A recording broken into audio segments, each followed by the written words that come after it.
Tenggara Timur yang bangunannya tak layak Senjangan masih sangat belajar. besar dalam Contohnya, pendidikan. SMP 75 tahun Indonesia masih Merdeka dalam yang membangun bangsa. belajar teknik Namun di Indonesia, kesenjangan pendidikan masih terjadi. Assalamualaikum warahmatullahi wabarakatuh. Salam Om Swastiastu, Namo Buddhaya, dan salam kebajikan, salam harmoni. Halo teman-teman semuanya, perkenalkan saya Sabiana Dulestari. Saya ingin membahas mengenai pendidikan yang ada di Indonesia saat ini. Katanya sih pendidikan merupakan persiapan kita untuk masa depan. Tapi kenyataannya yang sering terjadi, nilai, ranking bahkan lebih penting dibandingkan potensi dan kemampuan kita. Itu yang terjadi di lapangan saat ini. Kurikulum gonta-ganti, tapi tujuannya tetap sama. Kurikulum merdeka yang katanya murid-murid bisa belajar sesuai dengan kemampuannya. Tapi kenyataan di lapangan masih tidak sepenuhnya sesuai. Bahkan guru-guru pun harus belajar mengenai kurikulum baru untuk menyampaikan kepada murid-murid. Sedangkan murid-murid pun sama, bingung tentang pembelajaran kurikulum merdeka. Bahkan fasilitas masih banyak yang tertinggal dari daerah-daerah 3T contohnya, yaitu tertinggal, terluar, dan terdepan. Ketimpangan pendidikan masih terjadi di negara ini. Contohnya, sekolah di kota dengan sekolah yang ada di desa. Sekolah di kota sudah menikmati fasilitas yang telah diberikan dari pemerintah. Mereka sudah melakukan pembelajaran secara teknologi. Mereka sudah belajar menggunakan laptop, handphone, tablet, maupun berbasis televisi. Bahkan di desa masih belum menggunakan hal-hal yang sudah digunakan oleh murid-murid yang ada di kota. Jangankan mereka menggunakan laptop, tablet, maupun handphone. Internet di sekolah mereka masih belum lancar, masih belum tersedia. Bahkan murid-murid yang ada di desa belajar pun masih dibawa tanpa menggunakan alas. Dan juga bahkan ada yang di kelas tapi sistemnya bergantian.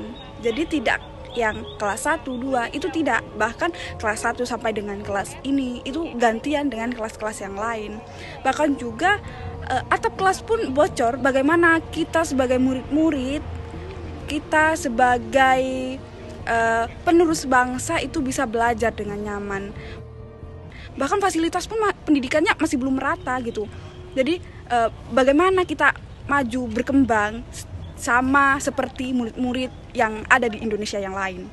Pemerataan fasilitas perlu diperhatikan agar tidak hanya siswa yang di kota saja yang menikmati fasilitas dari pemerintah. Bahkan siswa yang ada di desa tertinggal hanya karena tidak meratanya fasilitas dari pemerintah. Pemerataan pendidikan itu perlu diutamakan karena setiap siswa itu memiliki hak yang sama untuk kemajuan teknologi di pendidikan.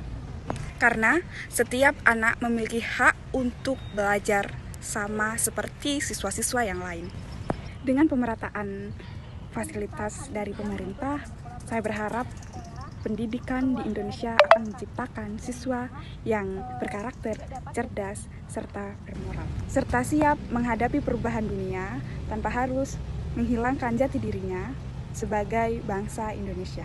Seharusnya yang kita butuhkan di pendidikan saat ini bukan sistem yang hanya mementingkan nilai tinggi, tetapi rasa kemanusiaan yang tinggi, tanggung jawab, serta rasa empati. Seperti yang dikatakan Ki Hajar Dewantara, pendidikan itu menuntun segala kuadrat anak agar mereka bisa menjadi manusia yang merdeka. Penjelasan dari saya, apabila ada salah kata atau kata yang telah menyinggung Anda, saya mohon maaf dan saya tutup dengan wassalamualaikum warahmatullahi wabarakatuh. Om Santi Santi Om. Bye-bye. Terkadang kita lupa seluas apa negeri ini. Semua anak berhak bermimpi, tapi tak semua punya kesempatan yang sama. Kita sama-sama punya hak untuk mengenyam pendidikan, tapi kita punya akses berbeda untuk bersekolah. Seperti adik-adik kita di Madrasah Ibtidaiyah Swasta Al-Furqon di pedalaman Flores, Nusa Tenggara Timur. Di bawah bangunan kecil dan berjerami ini, ada mimpi dari 42 orang anak yang bersekolah di sana. Disinilah anak-anak kelas 1 sampai 5 belajar dengan guru yang dibayar ala kadarnya. Walaupun belajar seadanya, tapi mereka selalu haus ilmu dan pengetahuan. Seiring berjalannya waktu, gubuk jerami ini tidak kuat lagi berdiri. Sudah 16 tahun tidak pernah direnovasi.